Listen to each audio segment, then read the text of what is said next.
बिस्मिल्लाहिर्रहमानिर्रहीम। अस्सलाम वालेकुम। मां advocate Saif Ali Mughal, district bar association लाड़काणे मां। अॼु जो जेको लेक्चर आहे उहो सेक्शन 15 खां वठी करे 20 ताईं आहे, जेको सिविल प्रोसीजर कोड जो आहे। इहे ई लेक्चर असां कंटिन्यूशन कई आहे सिविल प्रोसीजर कोड, जेको असां कल्ह सेक्शन 9 खां वठी 20 ताईं कवर कयोसीं। अॼु सेक्शन 15 खां वठी करे 20 ताईं कवर कंदासीं। त सेक्शन 15 एक्चुअली छा थो चए? सेक्शन 15 चए थो कोड इन विच सूट टू बी इंस्टीट्यूटेड। तो उहा कहिड़ी कोर्ट आहे जिथे असां सूट इंस्टीट्यूट करे सघूं था? हाणे लोएस्ट कंपीटेंट कोर्ट, जेकी लोएस्ट कंपीटेंट कोर्ट हूंदी आहे, हुतां असां पंहिंजो मुक़दमो स्टार्ट कंदा आहियूं। हूअ लोएस्ट कंपीटेंट कोर्ट हिकु ट्रायल ज्यूरिस्डिक्शन रखंदी आहे।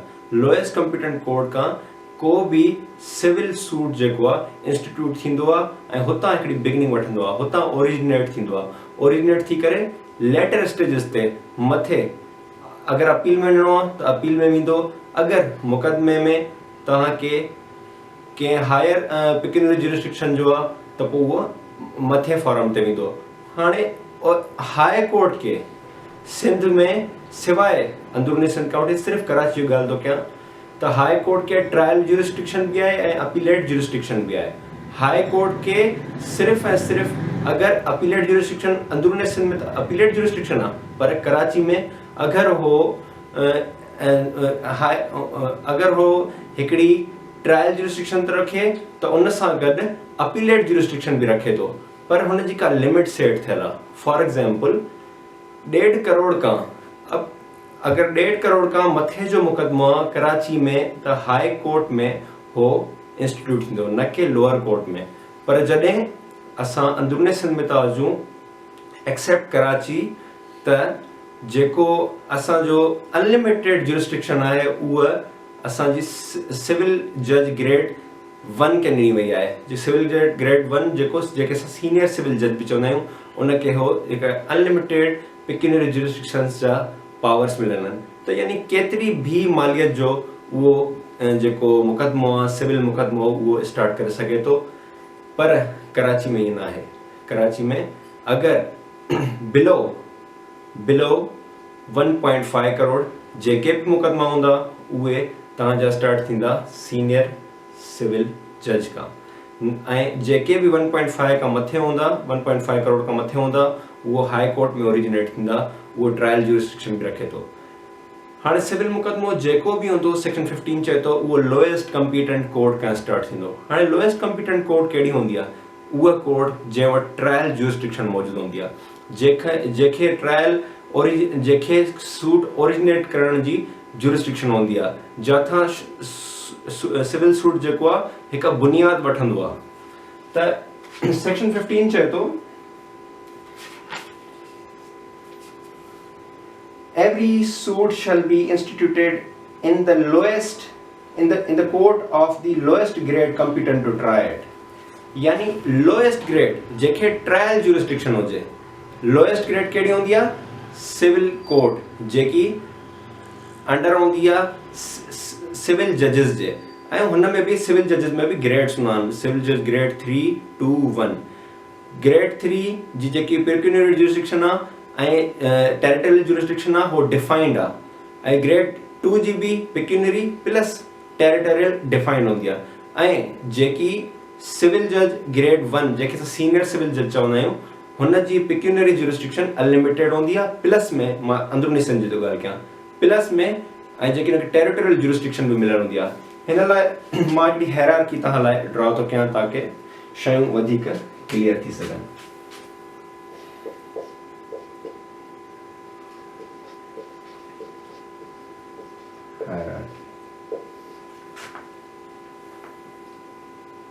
ट्रायल ज्यूरिस्डिक्शन जेकी यूज़ थींदी आहे स्टार्ट सिविल जज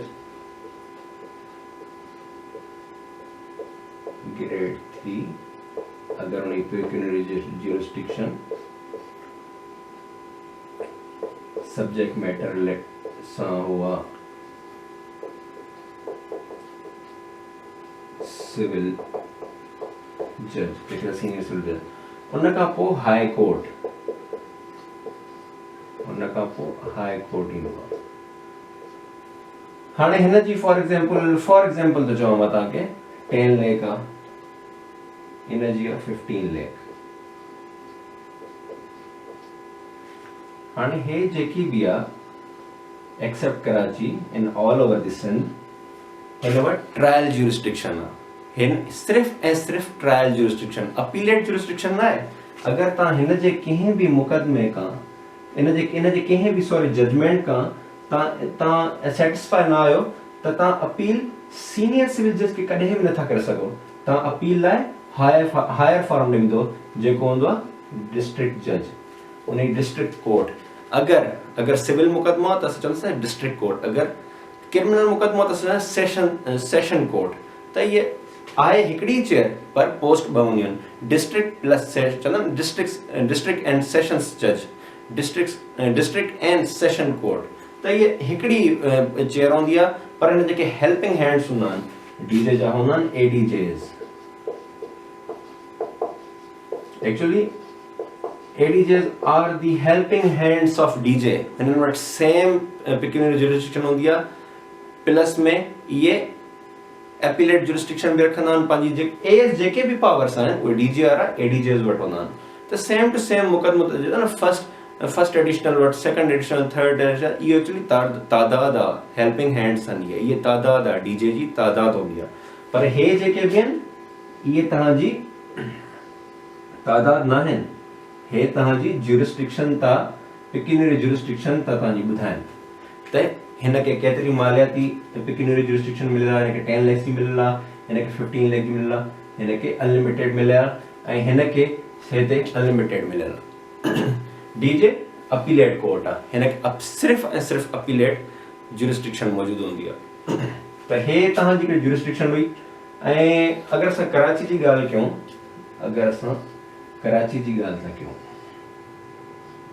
त कराची में सिविल जज ग्रेड 3 जा पावर ज्यूरिस्डिक्शन, ग्रेड 2 जा सिविल जज ग्रेड 1 बिलो 1.5 करोड़। ऐं हे जेको आहे मथे हाई कोर्ट में जेकी बि ज्यूरिस्डिक्शन आहे पेक्यूनियरी ज्यूरिस्डिक्शन जेकी ॾिनल वई आहे अबो 1.5 करोड़, हिनखे ट्रायल ज्यूरिस्डिक्शन भी है, प्लस में अपीलेट ज्यूरिस्डिक्शन भी है।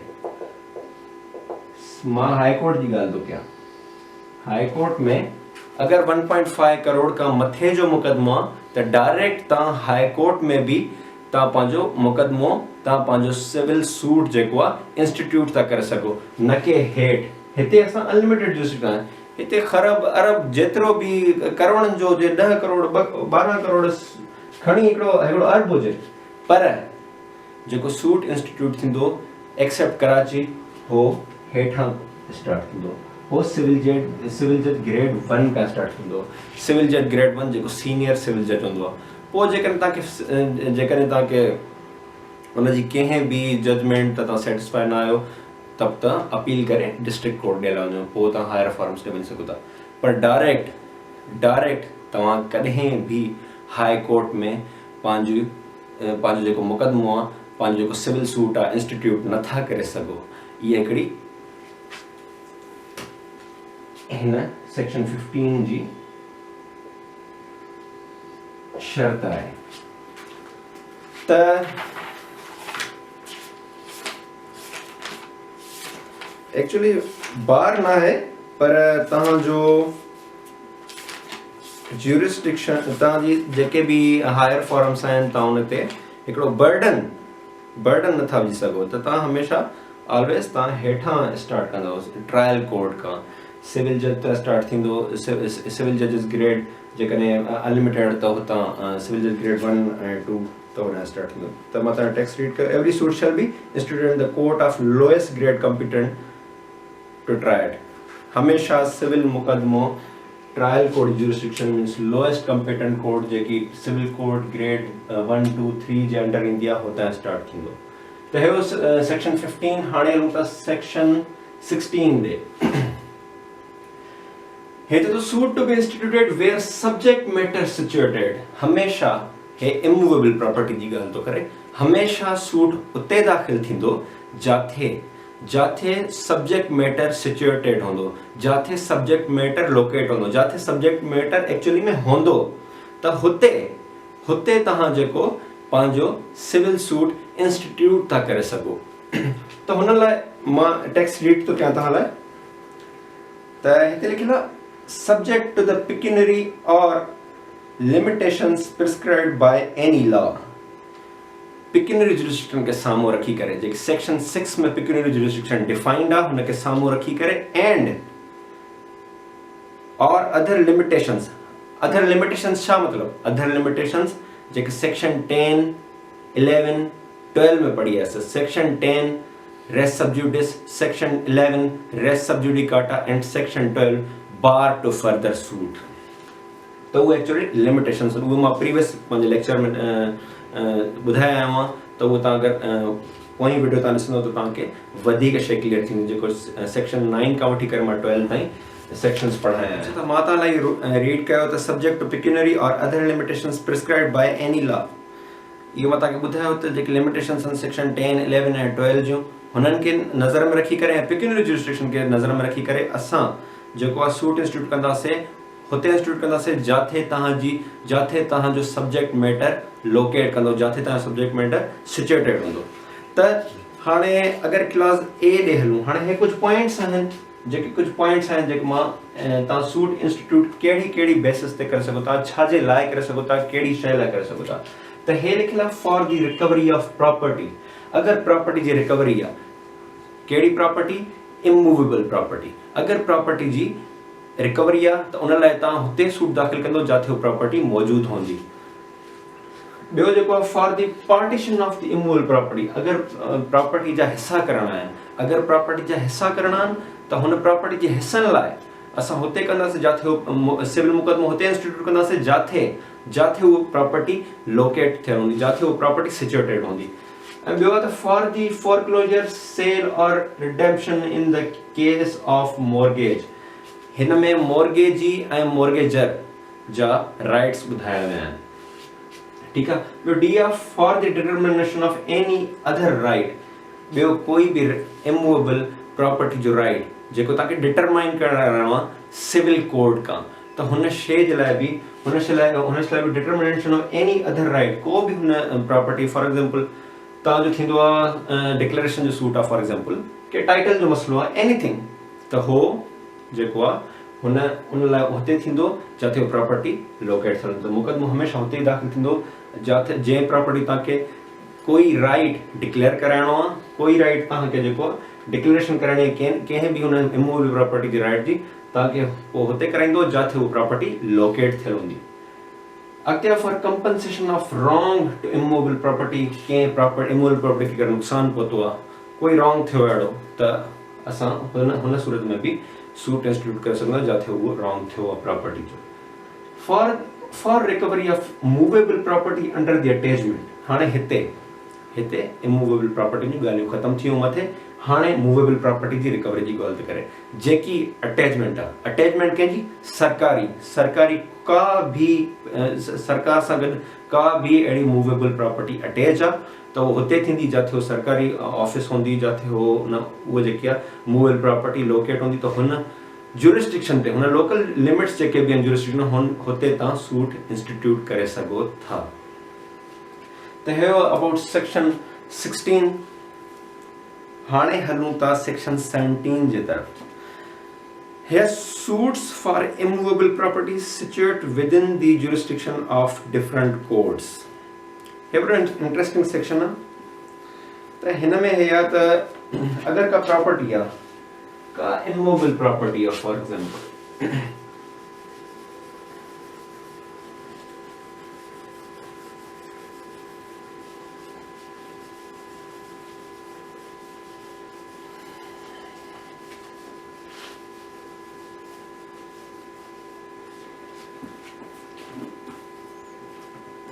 Section 17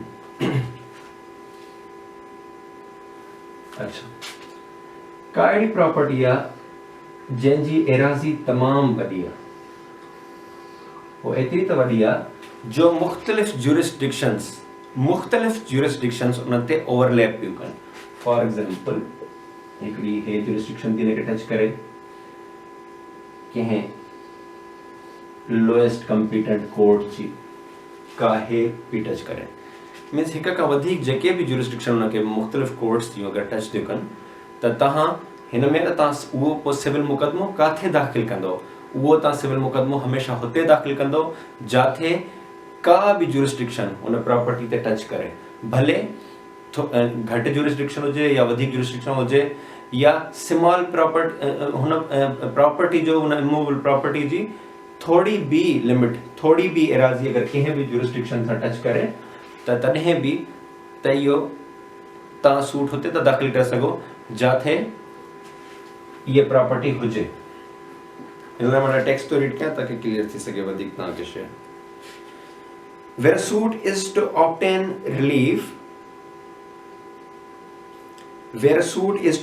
relief respecting or compensation for wrong to immovable property situated within the jurisdiction of different courts, the suit may be instituted in any court within the local limits of whose jurisdiction any portion of the property is situated। हिते minor ऐं या major portion जी ॻाल्हि नथी करणी, हिते त थोड़ो बि पोर्शन अगरि कंहिं बि ज्यूरिसडिक्शन ते टच थो थिए, थोड़ो बि पोर्शन जेकॾहिं कंहिं ज्यूरिसडिक्शन ते टच थो थिए त हुन जी ज्यूरिसडिक्शन खे तव्हां अवेल करे सघो था। अगरि हिन जी ज्यूरिसडिक्शन ते टच थो थिए त अगरि हिन जो पोर्शन जेको आहे सफ़ा थोरो आहे, उहो हेतिरो आहे, तॾहिं बि तव्हां हिन जी बि ज्यूरिसडिक्शन तव्हां अवेल करे सघो, तव्हां हिन लोएस्ट कम्पीटेंट कोर्ट जी ज्यूरिसडिक्शन तव्हां अवेल करे सघो था। त हे हो रिगार्डिंग सेक्शन 17। हाणे हलूं था सेक्शन 18 तरफ़। Place of institution of suit where local limits of jurisdiction of courts are uncertain. के अहिड़ियूं प्रॉपर्टी हूंदियूं आहिनि, के अहिड़ियूं इमूवेबल प्रॉपर्टीज़ हूंदियूं आहिनि जंहिंजूं लिमिट्स अनसर्टेन हूंदियूं आहिनि, उनजी ख़बर न हूंदी त हुन लिमिट्स आख़िर हुन जूं कहिड़ियूं आहिनि, कहिड़ी कोर्ट जी लिमिट हुनखे, कहिड़ी कोर्ट जी ज्यूरिसडिक्शन हुनखे टच थी करे, कहिड़ी कोर्ट जी नथी करे, अगरि ॿिनि कोर्ट्स थी करे कंहिंजी थी करे त हुन लाइ कोर्ट हिकिड़ो सेक्शन 18 में हुनजे बारे में ॿुधायो आहे त अगरि लिमिट्स जेके आहिनि उहे अनसर्टेन आहे ऐं प्लेंटिफ खे अनसर्टेनिटी त इहा आख़िर मां किथे दाख़िल कयां, त अगरि तव्हां उन प्रॉपर्टी जे आसपास तव्हांखे अगरि जेको लॻे थो त बाबा हिन कोर्ट जी ज्यूरिसडिक्शन आहे, तव्हां वञी करे होॾे वेंदो त हुते कोर्ट सूट इंस्टीट्यूट एडमिट करण खां पहिरियों, तव्हां इंस्टीट्यूट जॾहिं सूट इंस्टीट्यूट कंदो त एडमिट करण खां पहिरियों या एडमिट थी वेंदो, उन खां पोइ कोर्ट हिकिड़ी स्टेटमेंट रिकॉर्ड कंदी, हिकिड़ी स्टेटमेंट रिलीज़ कंदी, उन स्टेटमेंट में ग्राउंड्स बयानु कंदी त हुनखे आख़िर छो थो लॻे त इहे प्रॉपर्टी, ये जेको सब्जेक्ट मैटर आहे, ये जेकी इमूवेबल प्रॉपर्टी आहे, आख़िर इहा उन जी ज्यूरिसडिक्शन में उनखे छो थो लॻे त हे माना इहो हिनखे ट्राई करे सघे थी, त कोर्ट हिकिड़ी स्टेटमेंट रिकॉर्ड कंदी, अगरि ग्राउंड्स ॾींदी त हुन कोर्ट सगोरी खे छो थो लॻे त इहा जेकी ज्यूरिसडिक्शन आहे हुन जी आहे, त उहो ग्राउंड्स कुझु बयानु कंदी, हिन सां फ़ाइदो छा थींदो। सुभाणे को ऑब्जेक्शन न करे सघंदो, अगरि स्टेटमेंट रिकॉर्ड हूंदी त ऑब्जेक्शन सुभाणे कोई बि न करे सघंदो त हिन जेको आहे त मुक़दमो त ग़लति कोर्ट में कयो आहे, ज्यूरिसडिक्शन जी आहे ई न, त इहे इन्हनि शइ खे रोकण लाइ, इन शइ खे हिकिड़ी बार लॻाइण लाइ कोर्ट स्टेटमेंट रिकॉर्ड कंदी आहे। त हाणे मां तव्हां टेक्स्ट रीड थो कयां। Where it is alleged to be uncertain within the local limits of the jurisdiction of which of two or more courts any immovable property is situated, any one of those courts, if satisfied that there is ground for the alleged uncertainty, record a statement, वो statement record कंदी, ठीक है, to that effect, and thereupon proceed to entertain and dispose of any suit relating to that property, and its decree in the suit shall have the same effect as if the property were situated within the local limits of its jurisdiction। तो उन्हें decree भी valid थी वेंदी। छो valid थींदी?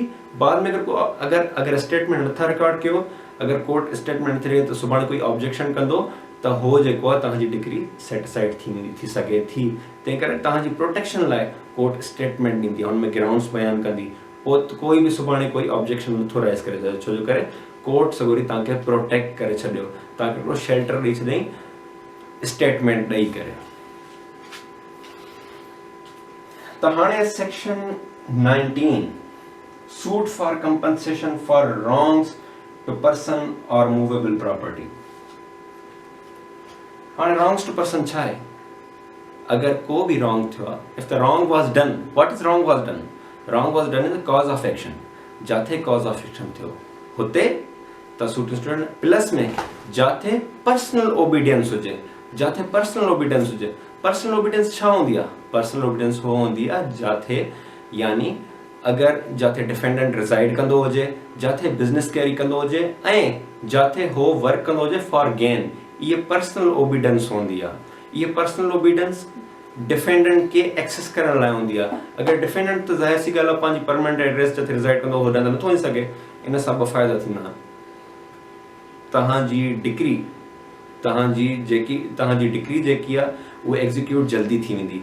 तव्हांजा समन बि जन उन्हनि जी एग्जीक्यूशन जल्दी थींदी, समन बि तव्हां जल्दी सर्व थींदा, छो जो करे हो एक्सेसिबल हूंदो आहे। उन जी पर्सनल ओबीडियंस हुते ऑलरेडी मौजूदु हूंदी आहे, त हुन जी पर्सनल ओबीडियंस खे ॾिसी करे हुनखे तव्हां सू करे सघो था। जेकर हिन टॉपिक जो हिन चैप्टर जो बि नालो आहे प्लेस ऑफ सूइंग, अगर काथे बि उहो माना हुनखे सू करे सघो था तव्हां।